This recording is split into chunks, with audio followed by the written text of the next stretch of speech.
Hello everyone, so this is our lesson for today about conversion of fraction, decimal, and percent, okay? And our objective is to convert decimal to fraction.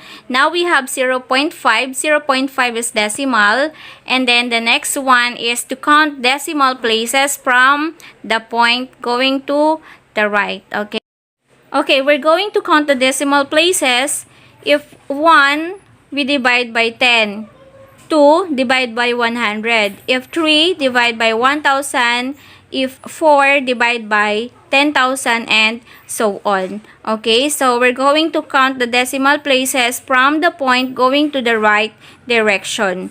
Okay, since our given is 0.5, okay, if you're going to count from the point, our decimal place is only 1, which is 5. Okay, so since it is only 1, we divide by 10. Okay, and then the next step, we have 0.5.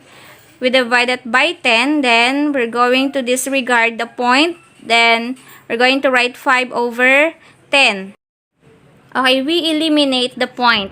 And then now we have 5 over 10. The next step is to simplify or reduce to lowest term by dividing both numerator and denominator by their greatest common factor, which is 5.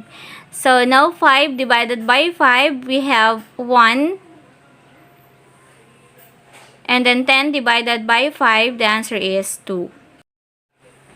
Okay, therefore, 0.5 is equivalent to 1/2 in fraction. 0.5 is decimal, 1/2 is a fraction. Okay, so that is how to convert decimal to fraction. Okay, now let's have another example on how to convert decimal to fraction. Number 1, 0.25. And then we divide it by 100. Then now we have 25 over 100. Simplify. The greatest common factor is 25. So we divide it by 25, both numerator and denominator. So 25 divided by 25, the answer is 1. And 100 divided by 25, the answer is 4. Okay, number 2 is 0.75. To convert to fraction, we're going to divide by 100 since 0.75 has 2 decimal places. Okay, then now we have 75 over 100. Okay, the next step is to simplify by dividing both numerator and denominator by the greatest common factor of 75 and 100, which is 25. So 75 divided by 25 is 3, 100 divided by 25 is 4. So therefore, 0.75 is equivalent to 3/4. Next, number 3, 0.2.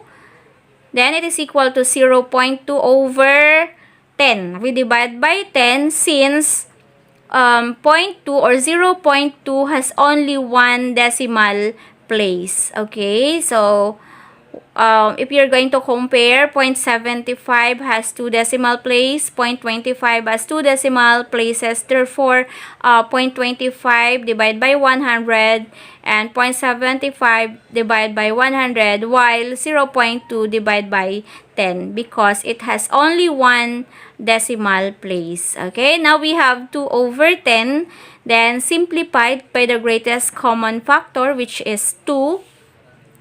Okay, then dividing both numerator and denominator by 2. So 2 divided by 2 is equal to 1 and 10 divided by 2 is 5. Therefore, we have 0.2 is equivalent to 1/5. Okay, so that is how to convert from decimal to fraction.